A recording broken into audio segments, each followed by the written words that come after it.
마태복음 25장 1절로 13절 시작. 그때 천국은 마치 등을 들고 신랑을 맞으러 나간 10 처녀와 같다 하리니 그 중에 5은 미련하고 5은 슬기 있는지라. 미련한 자들은 등을 가지되 기름을 가지지 아니하고 슬기 있는 자들은 그릇에 기름을 담아 등과 함께 가져갔더니 신랑이 더디오므로 다 졸며 잘세. 밤중에 소리가 나되 보라 신랑이로다 맞으러 나오라 하매 이에 그 처녀들이 다 일어나 등을 준비할세. 미련한 자들이 슬기 있는 자들에게 이르되 우리 등불이 꺼져가니 너희 기름을 좀 나눠달라 하거늘 슬기 있는 자들이 대답하여 가로되 우리가 너희의 쓰기에 다 부족할까 하노니 차라리 파는 자들에게 가서 너희 쓸 것을 사라 하니 저희가 사러 간 동안에 신랑이 오므로 예비하였던 자들은 함께 혼인잔치에 들어가고 문은 닫힌지라. 그 후에 남은 처녀들이 와서 가로되 주여 주여 우리에게 열어주소서. 대답하여 가로되 진실로 너에게 이르노니 내가 너희를 알지 못하노라 하였느니라. 그런즉 깨어있으라. 너희는 그 날과 그 시를 알지 못하느니라. 아멘. 예수님의 재림을 우리가 어떻게 준비할 것인가, 그런 말씀을 지금 나누는 가운데 지난 시간에 특별히 예수님께서 하신 말씀이 가장 중요한 첫 번째 말씀이 바로 깨어있으라 하는 그런 내용이었죠. 그리고 지난 주일날은 예비하라, 준비하라, 레디하라 라고 하는 그런 말씀을 또 하고 있습니다. 그 다음에 이제 오늘 살펴볼 마태복음 25장 1절로 13절에 있는 그런 10 처녀에 관한 비유를 말씀하신 것입니다. 25장은 따로 독립된 그런 말씀이 아니고 마태복음 24장과 25장은 똑같은 그런 맥락이라는 말씀을 계속적으로 하고 있는 거예요. 바로 세상 종말과 예수님의 재림 때에 어떠한 일이 있겠는가 하는 그런 내용을 말씀하시면서 특별히 어떻게 준비하는 것인가, 그냥 깨어있고 아무것도 안 하고 그냥 이것이 준비하는 것이 아니고 구체적으로 예수님께서 비유를 말씀하시면서 이렇게 준비하라, 이것을 준비하라, 이런 식으로 말씀을 하시는 겁니다. 그래서 10 처녀의 그런 비유를 말씀하시는데 많이 아는 그런 들어온 그런 비유 가운데 하나죠. 10명의 그런 처녀들이 있었는데 5명의 슬기로운 그런 처녀들은 신랑을 맞이할 그런 기름을 다 준비해서 신랑이 더디 왔어도 다 또 준비해가지고 등을 펴서 신랑을 맞이해가지고 혼인잔치에 들어갔다는 얘기고, 그러나 이 어리석은 그런 미련한 그런 5 처녀는 신랑을 맞이할 그런 등이 있었지만은 기름을 준비하지 못해서 결국은 그 혼인잔치에 들어가지 못했다. 한마디로 신랑을 맞이하기 위해서 뭘 준비해야 된다는 거예요? 바로 기름을 준비해야 된다. 그러면 이 기름이 뭔가 하는 것을 우리가 살펴야 되겠죠. 그게 이제 오늘 준비할 말씀의 그런 핵심이 되겠습니다.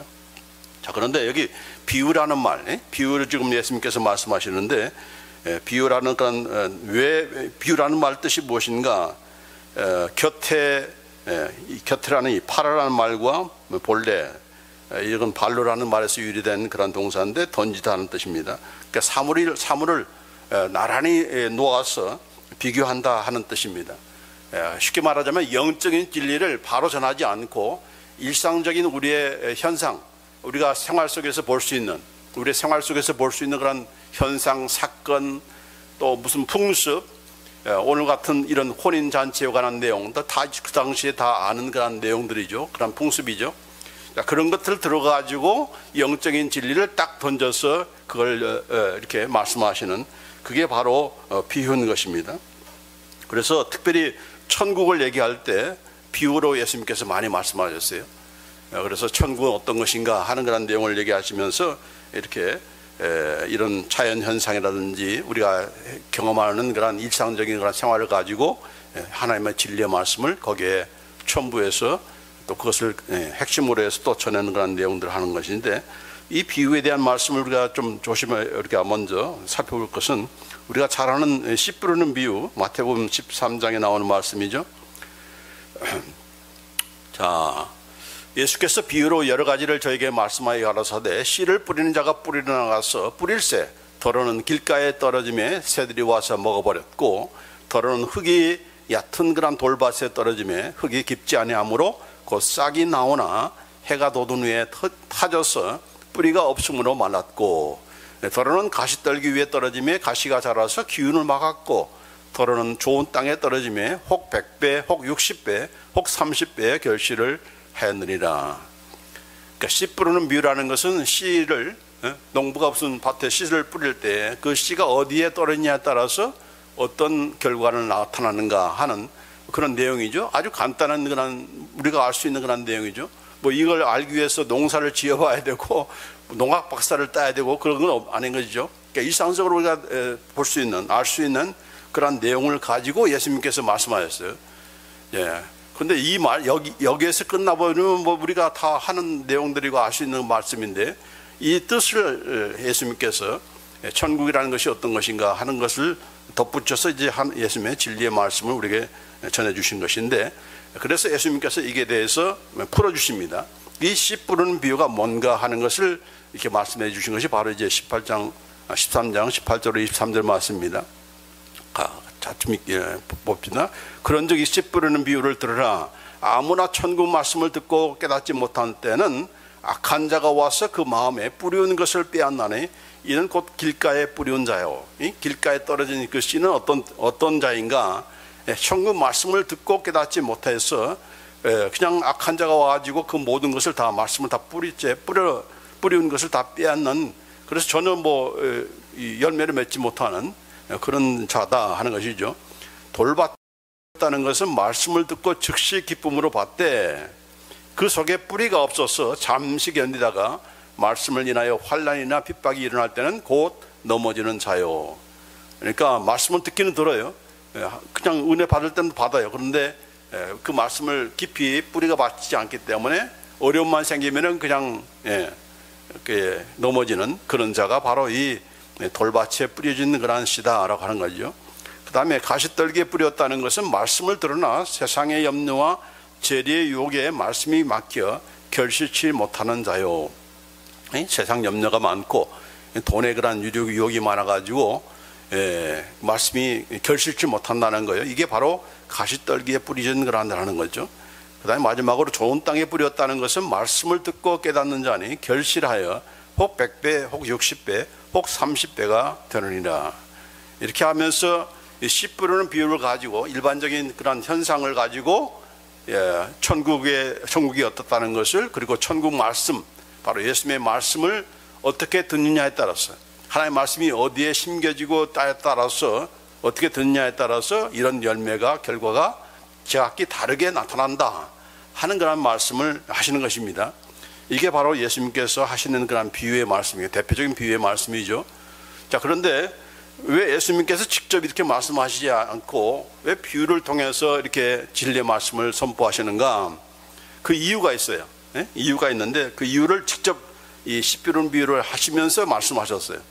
자, 마태복음 13장 10절로 17 말씀에 제 아들이 예수께 나와 가로되 어찌하여 저에게 비유로 말씀하십니까? 그렇게 물어봤어요. 왜 그냥 직접적으로 말씀하지 않고 왜 비유를 통해서 말씀하십니까? 라고 하니까 예수님께서 말씀하시기를 천국의 비밀을 아는 것이 너희에게는 허락되었으나 저희에게는 아니 되었나니.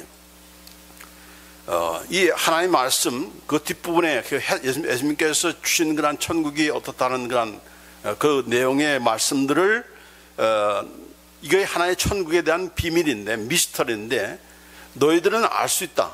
왜냐하면 그것이 알 수 있도록 너희가 그런 복된 위치에 있기 때문이다. 그러나 저희에게는, 여기 저희라고 하는 것은 나중에 이게 보겠지만은 특별히 그 당시에 종교주의자들, 사두개인, 바리새인, 서기관들, 그래도 안다고 하는 사람들에게는 감추기 위해서, 깨닫지 못하기 위해서 이렇게 듣기는 듣지만 이게 무슨 말이야 라고 할 정도의 그런 것을 하기 위해서 그렇게 예수님께서 비유를 말씀하신 것이다. 그래서 12절에 무릇 있는 자는 받아 넉넉하게 되되 무릇 없는 자는 그 있는 것도 빼앗기리라. 그러므로 내가 저에게 비유로 말하기는 저희가 보아도 보지 못하며 들어도 듣지 못하며 깨닫지 못함이니라. 이사야의 예언이 저에게 이르렀으니 이르렀을 때 너희가 듣기는 들어도 깨닫지 못할 것이요 보기는 보아도 알지 못하리라.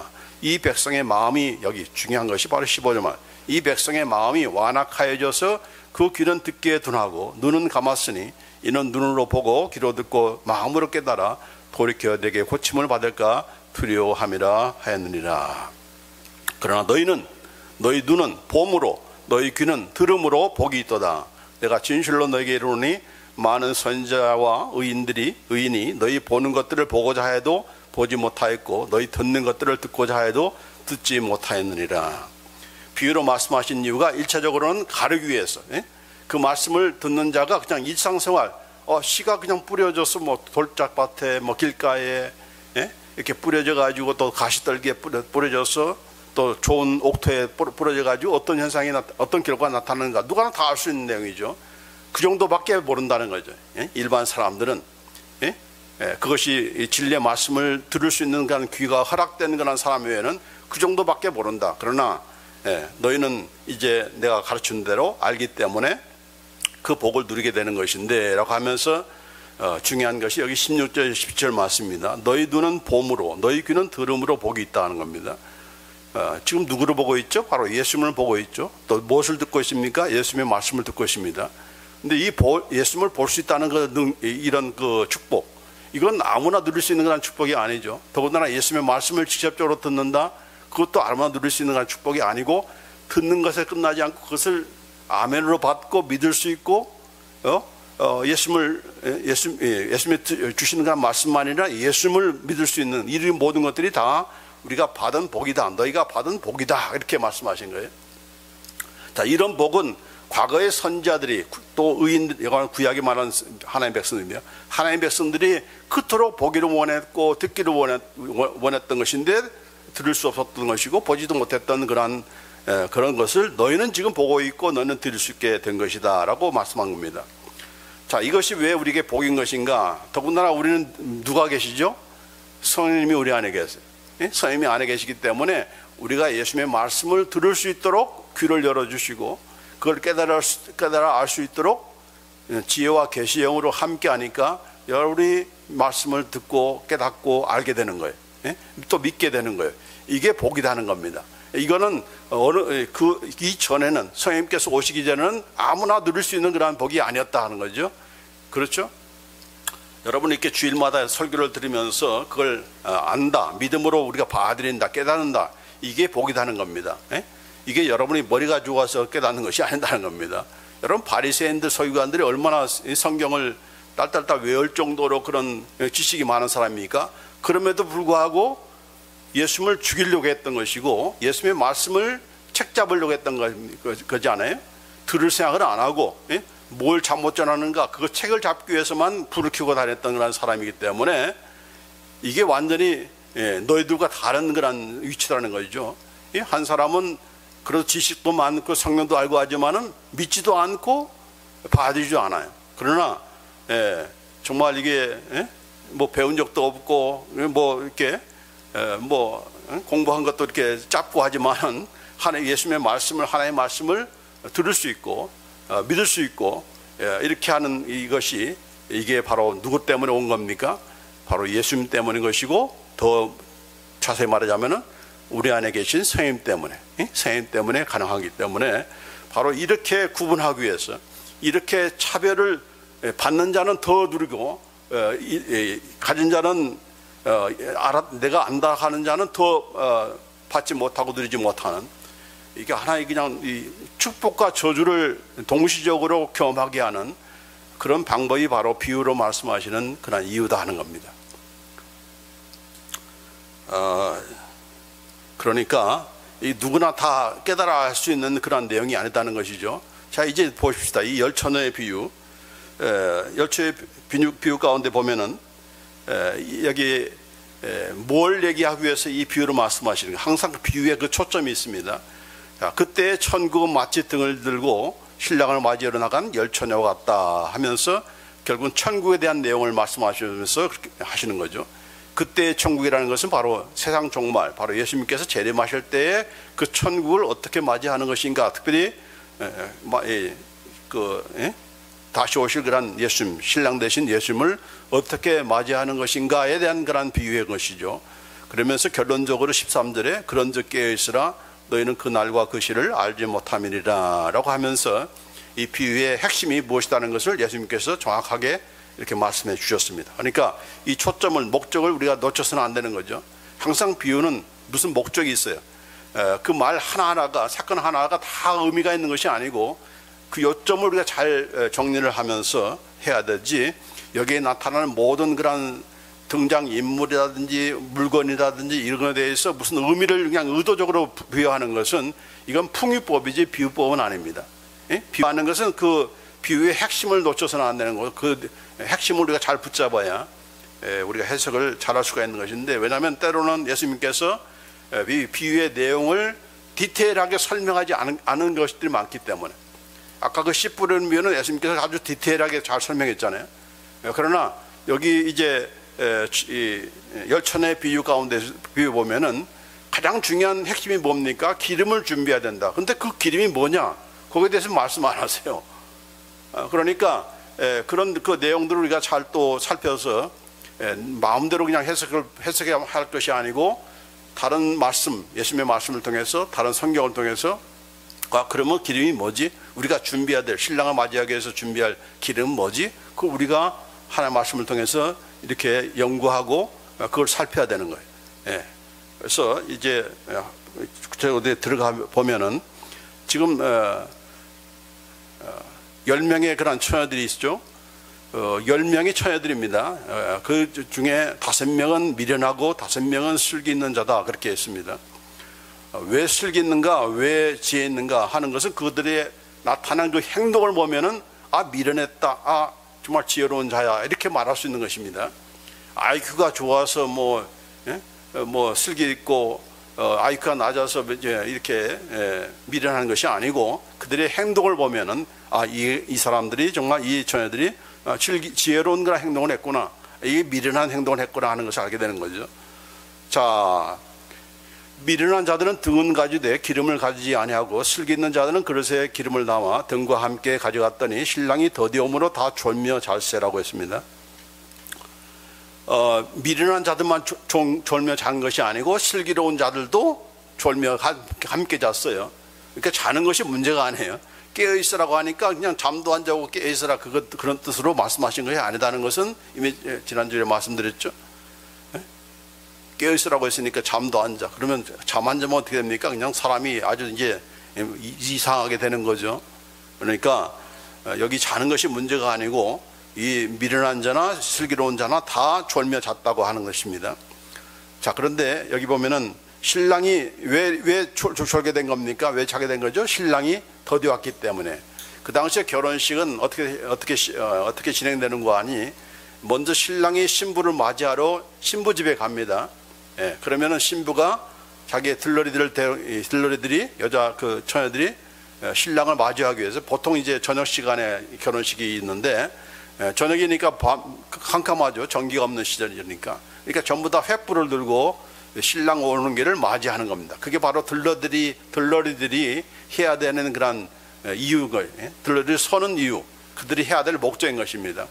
자, 그런데 5명은 이제 졸며 자는 가운데서 이제 신랑이 왔다, 맞으러 가자, 이렇게 하면 맞으러 가자라고 하면서 누군가가 외치니까 이제 처녀들이 막 일어나면서 등불을 준비해야 되니까, 등불을 밝혀야 되니까 각기 이제 준비를 하는 겁니다. 자, 그래서 처녀들이 일어나 등을 준비할세 미련한 자들이 슬기 있는 자들에게 이르되 우리 등불이 꺼져가니 너희 기름을 좀 나눠달라 하거늘. 그러니까 등만 준비하고 기름을 처음부터 준비하지 않은 것이 아니고, 등불이 꺼져간다는 건 뭡니까? 준비를 했다는 거죠. 근데 더디 올 것을 예상 못하고 준비를 한 겁니다. 그러니까 이거 키자마자 다 꺼지게 생겼어요. 그러니까 어떻게 됩니까? 슬기 있는 자들에게 야, 기름 좀 나눠달라, 그렇게 요구한 겁니다. 그러니까 슬기 있는 자들이 뭐라고 했습니까? 거절을 했죠. 거절한 이유는 우리와 너희의 쓰기에 다 부족할까 하노니 차라리 파는 자들에게 가서 너희 쓸 것을 사라. 너희들한테 나눠주면은 둘 다 너희들이나 우리나 다 등불을 켜지 못하고 그 등불이 꺼지고 신랑을 맞이할 수 있게 되니까 차라리 파는 기름 파는 집에 가서 너희가 필요한 대로 사라. 그런 다음에 이렇게 오라고 하면서 한 건데, 그러나 이제 미련한 이 처녀들이 기름을 사러 가는 사이에 신랑이 왔어요. 그래서 신랑을 여기 저희가 사러 간 동안에 신랑이 오므로 예비하였던 자들은 함께 혼인잔치에 들어가 문은 닫힌지라. 뭐예요? 슬기로운 5 자녀만 신랑을 맞이하고 함께 혼인잔치에 들어가고 그 다음에 쉬었다 하는데 문은 닫혔다, 그렇게 말합니다. 자, 그 후에 남은 처녀들이 와가지고 주여 주여 우리에게 열어주소서. 대답하여 가로되 진실로 너에게 이르노니 내가 너희를 알지 못하노라 하였느니라. 그런즉 깨어있으라 너희는 그날과 그 시를 알지 못하느니라. 자, 이게 좀 누굽니까? 이 슬기로운 처녀들은 신자고 미련한 그런 5 처녀는 불신자인가? 아니다는 것을 알 수가 있죠. 두 그룹 전부 다 신랑을 맞이했던 것이고, 신랑을 맞이하기 위해서 등을 준비했던 것이고, 기름을 준비했던 것이고, 그렇죠? 그리고 더군다나 이 미련한 5 처녀가 나중에 돌아와서 문이 닫힌 것을 보고 뭐라고 했습니까? 주여 주여 우리에게 열어주소서. 그러니까 그 주님이라고 부른 거 있는 거예요. 그러니까 전부 다 예수님을 주님으로 알고 있는 그런 자들이라는 것이죠. 그러면서 놀라운 것은 예수님께서 뭐라고 거절했습니까? 내가 너희를 알지 못하노라 했습니다. Truly I say to you, I don't know you. I don't know you. 이렇게 되십니다. 내가 너희를 알지 못한다. 내가 너희를 알지 못한다. 주여 주여. 이 말하면 생각나는 것이 있죠. 마태복음 7장에 나오는 많은 선지자 노릇하고 많은 그 귀신들을 쫓아내고 많은 병자들을 고친 자들이 와가지고는 뭐라고 했습니까? 예수님께서 거절하니까 주여 주여 하면서 이렇게 얘기하니까 예수님께서 뭐라고 했습니까? 주여 주여 하나마다 다 들어가는 것이 아니고 오직 아버지의 뜻대로 행하는 자라야 들어간다 하는 말씀하시면서 내가 너희를 도무지 알지 못하노니 불법을 행하는 자라 내게서 떠나가라, 그렇게 말씀하셨거든요. 그 내용과 지금 굉장히 닮은 꼴입니다. 닮은 꼴이죠. 그래서 이들이 불신자가 아니고 믿는 신자다. 다시 말해 오늘날로 말하면 교회를 다니는 교인들이었다라고 하는 것을 알 수가 있습니다. 그렇죠? 교회에는 정말 참 신자가 있고 신자였으면 좋아하는, 신자라고 생각하는 그런 교인이 있는 것이죠. 그들도 예수님이 누구라는 것을 알고 예수님이 재림한다는 것도 알고 나름대로 또 준비를 하고 있고 하지만은 예수님께서 계속해서 더디게 오시니까 내가 살아있는 동안은 예수님께서 오시지 않아. 그러니까 내 마음대로 하면 돼. 적당히 천국 갈 정도만 내가 믿으면 돼. 그러면서 머리 굴려가지고 슬기로운 척 한 거죠. 그래서 늦게 오시니까 여기 말한 것처럼 신랑이 더디 오니까 기름이 다 떨어진 것입니다. 어느 정도까지는 가지고 있었지만 그런 척 했지만은 그거 떨어진 거예요. 그러니까 그 다음부터는 뭡니까? 준비되지 않는 그런 삶을 살아가는 것이죠. 예수님 없이 그저 교회 생활, 종교 생활만 하는 것입니다. 이걸 지금 빗대어서 하시는 말씀인 것이죠. 그래서 여기에 등장하는 그런 10처녀는 신자나 불신자가 그런 그룹이 아니고 똑같은 오늘날 말하면 신자다. 그 신자 가운데서도 교회로 말하면은 교회 다니지만은 참 신자가 있고 또 교회만 왔다 갔다 하는 그런 교인, 그런 종교인, 거기에 대한 그런 비유다라고 하는 것을 우리가 보게 되는 것이죠. 자, 그래서 왜 기름을 준비하지 못했는가? 여기 예수님께서 하시는 말씀처럼 내가 너희를 알지 못한다 할 정도의 그런 예수님께서 이렇게 거절하시는 길을 보면은 정말 그들의 삶 속에는 예수님과의 관계성이 없는, 예수님을 정말 예수님과 교제하고 예수님의 말씀대로 살고 하는, 예수님과 관계가 있는 그런 사람이 아니라, 알지 못한다는 말은 그냥 예수님께서 왜 모르겠습니까? 누군지 다 알죠. 교회 왔지, 뭐 누비전교회 다니는 교인이지 다 알죠. 그러나 안다는 말은 관계를 얘기한 겁니다. 성경 구약성에 보면 안다 하는 말은 심지어는 성적인 관계를까지도 말하는 것이 바로 안다는 뜻이거든요. 그래서 예수님과의 그런 가까운 그런 관계, 그 관계라고 하는 것은 서로 교제하는 것이죠. 관계 얘기하면서 교제하면 안 되지 않습니까?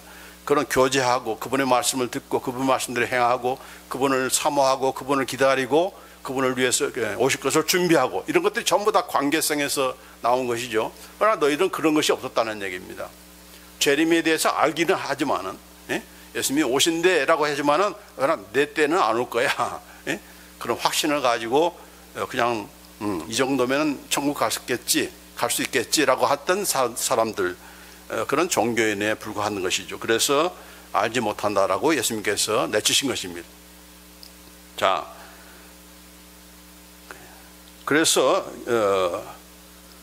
우리가 준비해야 될 그런 기름이 무엇인가, 이제 본격적으로 이것이 무엇인가 하에 대한 그런 말씀을 우리가 살펴봐야 되는데, 왜냐하면 이것이 핵심이니까. 이 기름이 준비되었냐 안 했느냐에 따라서 신랑을 맞이할 수 있고 또 혼인잔치에 들어가게 되고 또 나중에 와가지고는 들어가지 못하는 것이 갈림길이 생긴 것이니까, 이 기름이 무엇인가, 예수님께서 기름은 이것이다라고 말씀해 주셨다면 우리가 그때요 이렇게 그냥 쉽게 접근할 수 있을 텐데, 그렇지 않기 때문에 이것에 대한 연구가 있었던 것이고, 하나님의 말씀을 통해서 그동안에 정말 몇천 년 걸치면서 수많은 하나님의 종들이 이건 무엇이다, 이 기름은 바로 무엇이다 라고 말한 것이 대표적으로 두 가지인데, 첫 번째로는 성령님이다 라고 그렇게 말한 겁니다.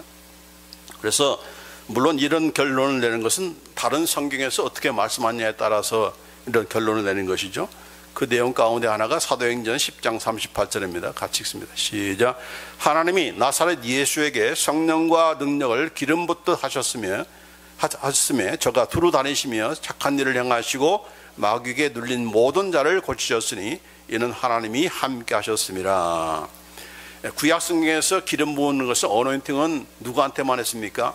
왕을 세울 때, 선지자를 세울 때, 제사장을 세울 때는 하나님께서 기름을 부어서 세우셨습니다. 기름을 왜 부었는가? 바로 하나님께서 세우신 것이다. 또 하나님의 일을 위해서 하는 것이다. 또 하나님께서 함께 하신다. 그런 사인으로 기름을 부어서 세운 겁니다. 머리에 이렇게 기름을 부은 거죠. 보통 이제 올리브 오일을 이렇게 사용하기도 하는데, 어쨌든 여기 보면은 기름 붓듯 함매라고 하는 것을 성령과 능력을 기름 붓다 했습니다. 그러니까 단순히 그냥 기름 부은 것이 문제, 기름이 뭘 지칭하는 것입니까? 바로 성령과 능력이, 하나님의 능력이 함께했다, 임재했다, 그와 함께했다는 것을 기름 붓듯 했다라고 이렇게 서로 병행으로 설명하는 것이죠. 그래서 기름이 성령이다, 그런 말씀은 아니지만은 이 기름 부음과 성령의 그런 임재, 성령의 임하심은 밀접한 관계의 그런 말씀이라는 것을 우리가 알아차릴 수가 있는 것이죠. 그 다음에 누가복음 4장 18절에 보면은, 자, 주의 성령이 내게 임하셨으니, 예수님께서 하신 말씀입니다. 이는 가난한 자에게 복음을 전하게 하시려고 내게 기름을 부으시고 나를 보내사 포로된 자에게 자유를, 눈먼 자에게 다시 보게 함을 전파하며 눌린 자를 자유케 하고. 내게 기름을 부었다. 하나님께서 세우신 하나님의 메시아라는 뜻이 바로 기름 부은 자라는 뜻이죠. anointed one. 그렇죠? 메시아라는 뜻이 기름 부음 자다, 기름 부음 받은 자다, 그런 뜻인데, 그것을 이 성령께서 내게 임하셨다 하는 말씀으로 또 여기 예수님께서 동일한 그런 선에서 같은 말씀을 다르게 표현한 겁니다. 그래서 기름이 주의 성령을 가리키는 것이 아닌가라고 그렇게 생각할 수가 있는 것인데, 그러나 결정적인 말씀이 바로 요한일서 2장 27절 말씀입니다. 앞에 것은 좀 비슷하게 기름 부음은 바로 성령의 임재다라고 직접적으로 말씀한 것이 아니고 그렇게 유추할 수 있는 그런 내용의 말씀이지만, 요한일서 2장 27절 말씀은 바로 기름 부음은 바로 성령 부음이다, 바로 성령이다라고 확정한 그런 말씀이 바로 이 말씀이에요. 같이 한번 읽습니다. 시작. 너희는 주께 받은 바 기름 부음이 너희 안에 거하나니 아무도 너희를 가르칠 필요가 없고 오직 그의 기름 부음이 모든 것을 너희에게 가르치며 또 참되고 거짓이 없으니 너희를 가르친 그대로 주 안에 거하라. 여기 기름 부음은 뭘 가르치는 거죠? 지금 우리에게 하신 말씀이에요. 너희는 주께 받은 바 기름 부음이 우리 안에 거한다. 그렇기 때문에 그 기름 부음이 우리 안에서 모든 것을 가르칠 것이다. 그 기름 부음이 누구를 가르칩니까? 성령님. 우리는 다 우리 안에 누가 계세요? 성령님. 그 성령님은 누구신가? 바로 기름 부음이 바로 기름 부음 받은 것이 바로 성령 받은 우리를 얘기한 것이기 때문에 이 기름이라는 것이 뭐냐? 바로 성령님을 가리킨다라고 우리가 정확하게 말씀하신 그런 대표적인 말씀이 바로 요한일서 2장 27절 말씀입니다. 그래서 제가 이 말씀을 예전에 많이 설명했죠. 우리에게는 성령님께서 계시기 때문에 그 성령님께서 여러분을 자꾸 가르쳐 주세요. 오늘 제가 드리는 말씀도 깨닫게 해주세요. 누가? 성령님께서. 그러니까 자꾸 우리 성령님을 의존하셔야 되고 성령님의 역사가 우리 가운데 함께 하시는 거예요. 이 시간대도. 그래서 너희를 가르칠 필요가 없다. 이 말은 목사가 필요 없다, 뭐 성경 공부가 필요 없다는 그런 뜻이 아니고 우리 안에서 역사하시는 성령님의 역사를 우리가 바로 알아야 된다는 것입니다. 그래서 이 모든 것을 너에게 성령님께서 하시는 뭐죠? 바로 예수님께서 하신 말씀을 가르쳐 지키게 하는 일을 하신 것이죠. 우리를 깨닫게 해주시고 그렇기 때문에 그 깨닫는 대로 우리가 우리가 거하면은 그게 참된 생활을 참된 일인다. 이건 거짓이 없다라고 이렇게 말씀하신 것입니다. 그래서 여기에 이 말씀 너희를 아무도 너희를 가르칠 필요가 없다는 말은 목사가 필요 없다, 뭐 성경 교사가 필요 없다 그런 뜻이 아니고 바로 그들도 하는 일이 뭡니까? 목사가 하는 일이 뭡니까? 성령님께서 역사하시도록 말씀을 전하고 그 말씀을 가지고 깨닫게 하시는 일이니까 말씀을 안전하면 선생님께서 역사할 수 있습니까? 없죠. 역사하실 수 있는 그런 일을 할 수 있도록 그렇게 하는 거고 그걸 또 말씀만 전하면 여러분이 깨달을 수 있습니까? 제가 설명을 해야 되는 거죠. 그 설명은 누가 해주는 겁니까? 선생님께서 내게 주시는 그런 지혜의 영으로 내가 설명하는 것이고 또 여러분이 그걸 들으면은 여러분 안에 계신 선생님께서 그걸 깨닫게 해주시고 그래서 가르치는 자나 듣는 자나 다 선생님의 역사로 우리가 깨닫게 된다 그런 뜻이죠. 그래서 우리가 기름 부음을 받은 자들이 됩니다. 종종 뭐 우리가 기름 부음이 많은 그런 예배를 참석하기를 원한다고 하면서 그 예배 또 찬양을 사모하고 거기에 가는 사람들이 많았어요. 그러나 우리는 이미 기름 부음이 우리 안에 있어요. 누가 계세요? 성령님이세요. 그리고 이 성경이 바로 기름 부음의 책입니다. 성령의 감동으로 된 책이기 때문에 그러니까 모든 소스로는 다 우리에게 다 있어요. 성경도 있고 성령님도 계세요. 근데 그걸 의존하지는 않아요. 그분들의 역사를 우리가 갈망하지도 않고 자꾸만 어떤 장소에 가면은 기름 부음 받는다 그런 생각을 가지고 하니까 이게 내 안에 계신 성령님이 얼마나 슬프겠습니까? 섭섭해 하시겠습니까? 나를 바라보고 나에게 간구하고 내 안에 계신 성령님 오늘 설교를 이정렬 목사의 설교를 잘 깨닫게 해주세요. 그런 갈망과 열망을 가지고 와야 깨닫게 해주시는 것인데 제가 아무리 설명을 잘하고 성령님께서 주시는 그런 말씀을 가지고 잘 풀어 헤친다 할지라도 여러분의 심령 안에 있는 성령님께서 역사하지 않고 내가 그걸 막아놓고 하면은 깨달을 수 있겠습니까? 졸음만 오는 거죠. 그렇죠. 그래서 여기서 말하는 그런 기름이 바로 성령님이시다. 단순한 성령님이 아니고 바로 이 기름이 준비되지 않으면 어떻게 됩니까? 성령님이 우리 안에 없으면은 예수님의 혼인잔치에 천국잔치에 들어갈 수 있습니까? 없죠. 그래서 일관성이 있는 거죠.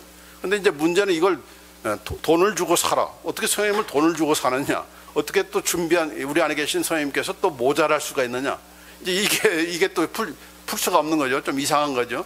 성령님이 뭐 이렇게 줄어들었다가 떨어졌다가 이럴 수 있는가?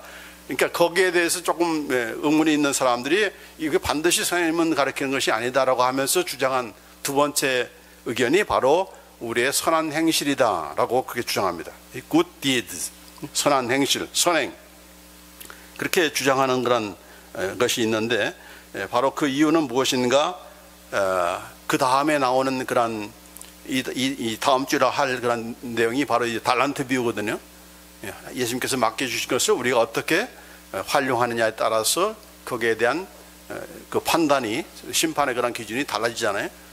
그리고 또 양과 염소의 비유도 그들이 아무것도 안 하고 이렇게 양과 염소로 나눈 것이 아니고 형제를 위해서 무엇을 행했는가 행함에 좌우되어서 나뉘어졌잖아요. 그러니까 이 전부 다 행함에 아까 그 깨어있으라는 말도 아무 일도 안 하고 가만히 있는 것이 아니고 뭔가를 행하면서 우리가 준비해야 된다. 그것이 바로 깨어있는 그런 증거다 이렇게 말씀한 것 마찬가지로 이 같은 다 맥락이니까 이게 바로 선행을 얘기하는 것이 아닌가 하라고 하는 그런 말씀하는 겁니다. 더군다나 앞에서 주여 주여 하는 자마다 천국에 다 들어갈 것이 아니고 라고 하면서 그 결론적으로 하는 말씀이 바로 지혜 있는 집, 내 말을 듣고 행하는 자는 지혜로운 사람 같으니 바로 어떻게 반석 위에 집을 짓는 자 같다. 그리고 내 말을 듣고 행치 아니하는 자는 미련한 자니 바로 모래 위에 지은 집과 같다. 거기서도 뭐가 납니까? 지혜로운 자와 어리석은 자 두 가지의 부류로 나누잖아요. 여기서도 뭐라고 했어요? 슬기로운 다섯 처녀, 그 다음에 미련한 다섯 처녀. 그래서 이게 쌍둥이처럼 이렇게 비유로 말씀하신 것이 아닌가, 그런 연관성이 있기 때문에 바로 우리의 행함을 얘기하는 것이다라고 그렇게 주장하는 자들이 있는 것이죠. 물론 여기서 말하는 행함이라고 하는 것은 그저 자선을 행하고 불우한 사람들을 돕는 이런 그 선행을 얘기하는 것이 아닙니다. 항상 성경에서 말하는 선이라고 하는 것은 우리에게는 선이 나올 수가 없죠. 오직 선한 것은, 선한 분은 누구예요? 하나님 한 분밖에 없다 해서. 그렇죠? 그래서 예수님을 믿는 것이 선인 것이고 예수님을 믿지 않는 것이 악인 것이고, 아무리 착한 일을 많이 하고 헌혈을 수없이 많이 하고 가난한 사람들을 구제하고 이렇게 한다 할지라도 믿지 않으면, 또 믿음으로 행치 않으면 전부 다 죄인 것이고 불법인 것입니다. 그렇죠? 설교도 하고 병자도 고치고 귀신도 쫓아내는데 예수님께서 하시는 말씀이 너 불법을 행한 자들이다, 내가 너희를 도무지 알지 못한다 했잖아요. 법을 어겼다는 겁니다. 그 법이 무엇입니까? 바로 예수님의 법인 것이고 예수님인 것이죠. 예수님의 말씀, 예수님의 말씀 위에 선 자가 바로 지혜로운 건축자가 되는 것이고, 예수님의 말씀이 아닌 다른 것들에, 잡다한 것들에 세워진 것은 바로 모래 위에 지은 집이다라고 얘기했습니다. 행했느냐 안 했느냐도 중요하지만은 그 행함의 기준이, 그 반석이 무엇인가, 바로 예수님인가 아닌가, 예수님께 하신 말씀인가 아닌가, 산상수훈에 있는 말씀인가 아닌가, 거기에 대한 구별인 것이지 행함의 문제는 아니에요. 왜냐하면 지난번에 얘기했죠. 똑같은 집이라고. 똑같은 외관상으로는 똑같은 집이지 한쪽은 고층 빌딩이고 한쪽은 초가집이고 이건 아니죠. 그런 비유가 아니에요. 똑같아요. 똑같이 믿는 척했고 똑같이 예수님을 주라 고백했고 똑같이 예수님의 재림을 준비했고 했지만은 실제로는 아니다. 그게 이제 차이다는 거죠. 그래서 이 선한 행실이다 하는 그 내용의 기준, 이런 그 근거가 바로 이 말씀드린 것이고, 특별히 또 요한계시록에 보시면은 이런 말씀이 있습니다. 자, 이 말씀만 우리가 한번 주의 있게 볼 필요가 있는데, 요한계시록 19장 7절로 8절 말씀에 같이 읽습니다. 시작. 우리가 즐거워하고 크게 기뻐하여 그에게 영광을 돌리세. 어린 양의 혼인 계약이 이르렀고 그 아내가 예비하였으니 그에게 허락하사 빛나고 깨끗한 세마포를 입게 하셨은즉 이 세마포는 성도들의 옳은 행실이로다.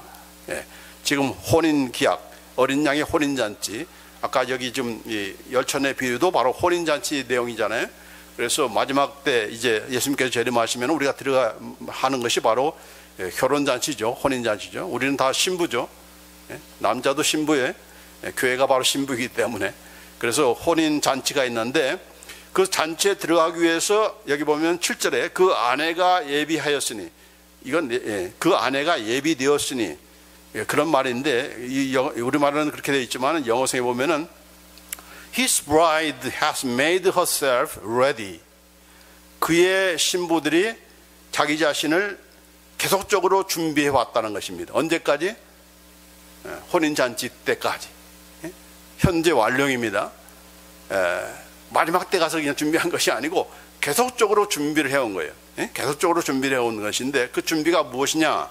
바로 깨끗한 세마포를 입은 것인데 그 세마포는 바로 성도들의 옳은 행실이다. 성도들의 옳은 행실이 바로 준비되는 것이죠. 그것을 준비하는 것이죠. 그걸 계속적으로 준비한 거예요. 그게 바로 신부가 입는 그런 깨끗한 그런 세마포다. 하얀 면사포다 하는 것입니다. 결혼식 때 무슨 뭐 검정색이 입고 뭐 신부가 이렇게 나옵니까? 아니잖아요. 그래서 세한, 아주 가장 깨끗한 그런 fine linen, bright and clean 이렇게 되어 있는데 깨끗한 빛나고 깨끗한 세마포를 입은 것인데 그것이 바로 무엇을 가리키느냐? 바로 righteous act, righteous 뭐예요? deed, righteous deed of the saint, 성도들의 옳은 행실이다 그렇게 말씀하고 있어요. 그래서 우리가 준비될 그림이 무엇인가? 바로 성도들의 옳은 행실인데 옳은 행실이라는 것은 뭡니까? 아까도 얘기했지만은 그것은 바로 예수 그리스도의 깨끗한 것이 무엇이죠? 바로 예수님의 의가 깨끗해진 거죠. 예수님을 믿는 것이 우리가 의의 옷을 입는 거라고 얘기했잖아요. 그래서 예수님을 믿어야 되는 것이고 믿음으로 우리가 의의 옷을 입는 것이고 우리가 의인이 되고 성도가 됐지만은 매일매일 짓는 죄에 대해서는 어떻게 해야 돼요?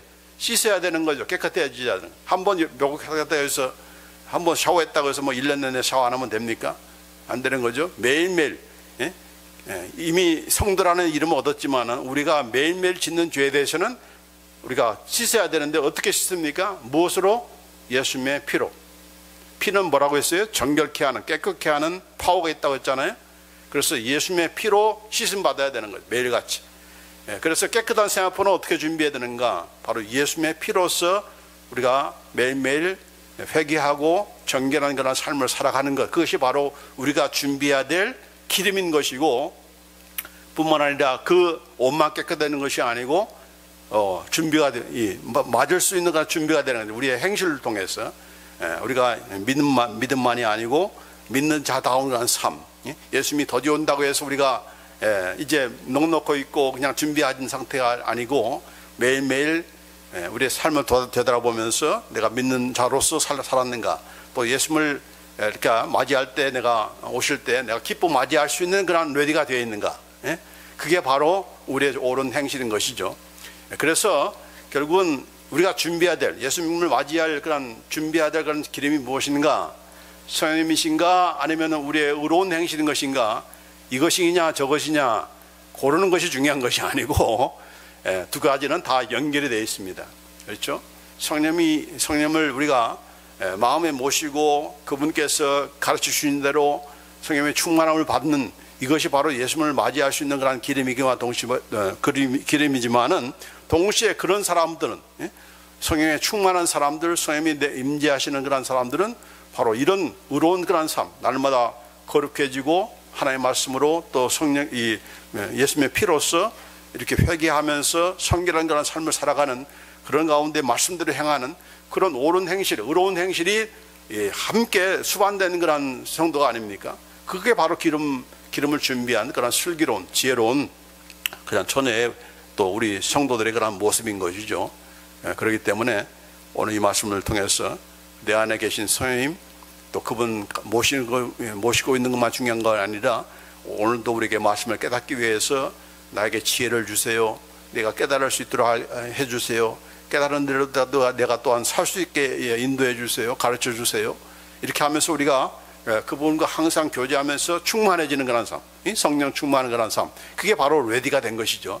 언제 오시든 불안해하지 않고 언제 오시든 책망받지 않고 잘했다, 너는 정말 준비가 되었구나 라고 하는 그런 칭찬을 듣는 가운데서 예수님을 맞이할 수 있는 것이고, 날마다 우리가 이 예수님을 믿음과 동시에 의의 옷을 입는과 동시에 더러워지는 그런 우리의 삶이 있다면 항상 말씀으로 깨끗해져야 되고 예수님의 보혈의 피로서 정결해야 되는 가운데서 깨끗한 생활 앞으로 우리가 항상 준비가 되어서 언제든 오시든 I'm ready 하면서 우리가 나갈 수 있는 그것이 바로 슬기로운 그런 지혜로운 그런 다소천혜인 것이죠. 그런 우리가 될지언정 결단코 우리가 이런 미련한 그런 종교인들, 교회는 다르지만은 이렇게 성령도 모시지 못하고 믿지도 못하고 또 예수님의 재림도 준비하지 못하는 그런 우리의 행실이 되어서는 안 된다. 그럼 우리가 되지 않기를 바랍니다. 기도하십시다.